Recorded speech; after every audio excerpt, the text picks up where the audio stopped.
Chester the Brave by Audrey Penn, illustrated by Barbara Gibson. Chester Raccoon snuggled in his mother's lap. The last golden rays of sundown shone through their tree hole, and his younger brother Ronnie lay curled up fast asleep on the far side of their hollow. "This is my very best time," Chester told his mother, lifting his eyes to hers. "This is my very best time, too," she told him sweetly. "Do you still want me to tell you about the little robin?" "Oh, yes, please." "Well," Mrs. Raccoon began her story, "he stepped up to the edge of his nest, bent his little legs, lifted his tiny wings, and said, 'I can't, I'm too afraid,' and he hopped back into the safety of his nest." "He was too afraid to fly?" asked Chester. "Yes, he was," answered Mrs. Raccoon. Chester looked very worried. He dropped his head and stuck out his lower lip. Did the little robin think it was okay to be afraid? "He thought it meant he wasn't brave," explained Chester's mother. "You see, the little robin's brother and sister flew their very first time, and he thought that meant that they were very brave. And if they were very brave, he thought it meant that he wasn't." Chester appeared very upset. Was he right?" he asked his mother. Mrs. Raccoon smoothed out the fur on top of Chester's head. "Well, the little robin's father told them that it wasn't that his brother and sister were brave, it was the fact that they simply weren't bothered." Chester lifted his head and peered up at his mother. "What does that mean?" Mrs. Raccoon laughed. The little robin wasn't sure what it meant either, so his father asked him if he was bothered when he was eating worms. "Ooh, yuck!" shrieked Chester. "That's disgusting. What did he say?" "He said he wasn't bothered eating worms at all. He said he loved eating worms, especially the big, long, thick, stretchy kind." "Ugh, blah," bleated Chester. His nose and mouth twisted and squished together, and his entire body shuddered. "Eating worms would bother me."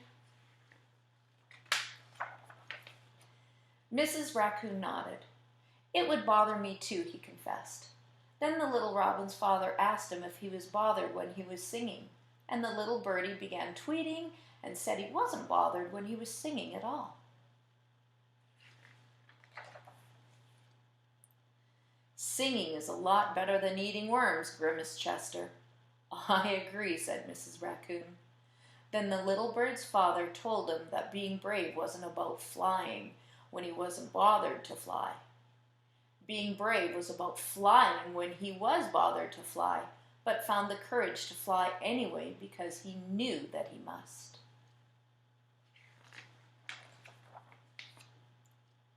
Then his father asked him if he was bothered when he was reciting his flying lessons in front of all the other little birdies who nestled in our tree.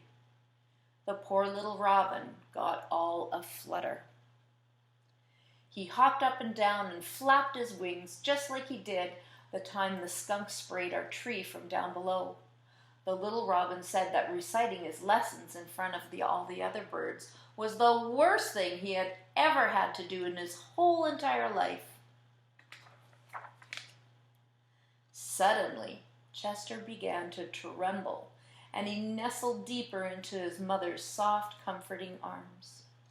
"What's the matter?" his mother asked.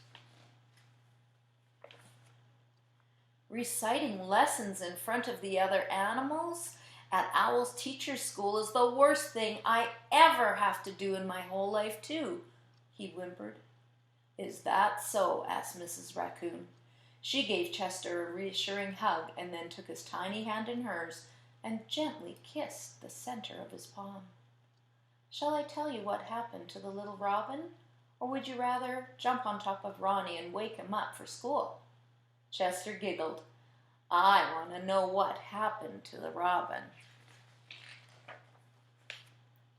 Well, the very next day the little robin's mother tucked one of her own tiny flight feathers into his wing and told him it was for good luck. So even though he was still bothered about reciting his lessons, the tiny bird stood in front of all the other birdies in our tree and twittered, "I lift my head to the clouds. I push off with my feet. I flap my wings and let the gentle breeze take me for a ride." Gulp.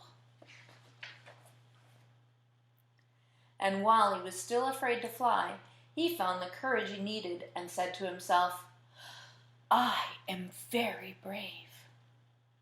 Then he stepped up to the edge of his nest, spread his wings, pushed off with his feet, and flew away. After all, he was a very brave little robin.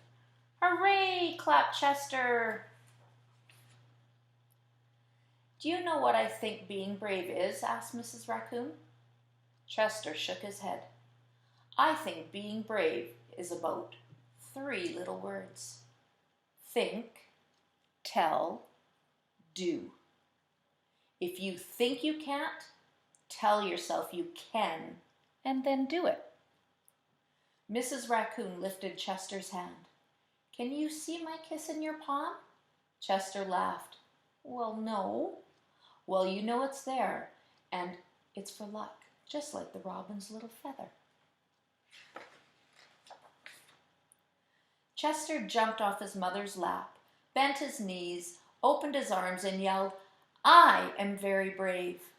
Then he ran to the other side of the hollow, and with a flying leap, he landed on top of his brother. "Wake up, Ronnie. It's time for school. Chester the Brave has a speech to make." Later that night, Chester Raccoon stood on a branch at Owl Teacher School.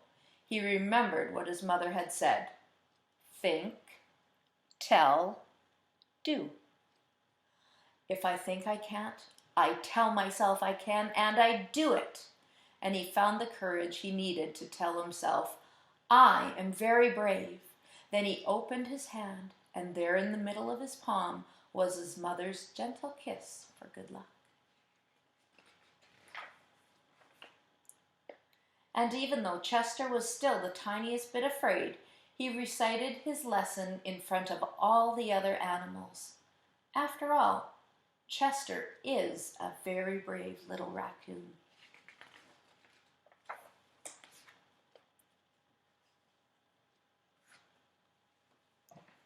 Chester the Brave by Audrey Penn, illustrated by Barbara Gibbons.